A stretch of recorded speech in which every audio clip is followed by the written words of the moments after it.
Labdien! Šodien vēlos nodemonstrēt, kā montējamas fasādes akmens vates plāksnes Frontrock Max E.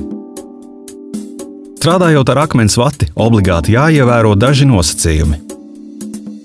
Izmantot cimdus, uzvilkt aizsargājošo kreklu ar garām piedurknēm un garās bikses. Pastāstīšu, kā jāmontē plāksne. Pati svarīgākā lieta – tā ir 2 slāņu plāksne, tādēļ tā vienmēr jānostiprina tā, lai uzraksts būtu ārpusē.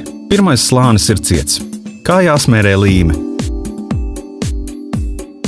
Pirmais solis – uzsmērējam plānu līmes slāni, sagatavojam loksni līmes uzlikšanai. Rādu, kā tas jādara. Uzsmērējam līmi uz loksnes virsmas, izspiežam starp akmens vates šķiedrām.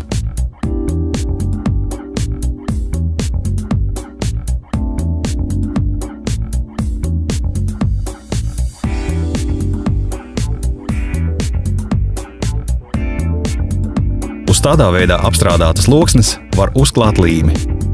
Līmi uzklāja gar malu vairākās vietās. Uzklāja aptuveni 4 cm platu līmes joslu. Loksnes centrā uzklāja 3, 10 līdz 15 cm diametra platu sapļus.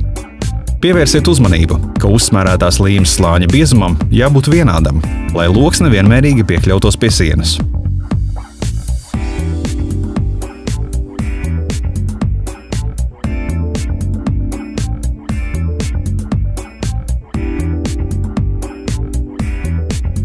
Trīs apļi centrā.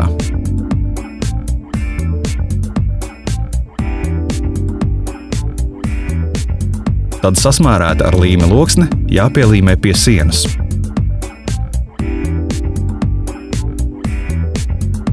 Piespiežam pie sienas, viegli uzsitam, izlīdzinām. Šim nolūkam izmantojam izvēlētu līdzekli – aukliņu ar līmeņrādi. Pagaidām 24 stundas, kamēr līme būs atbilstoši sacietējusi. Vēlāk varēsim sākt citus darbus, tas ir plākšņu stiprināšanu ar dībeļiem.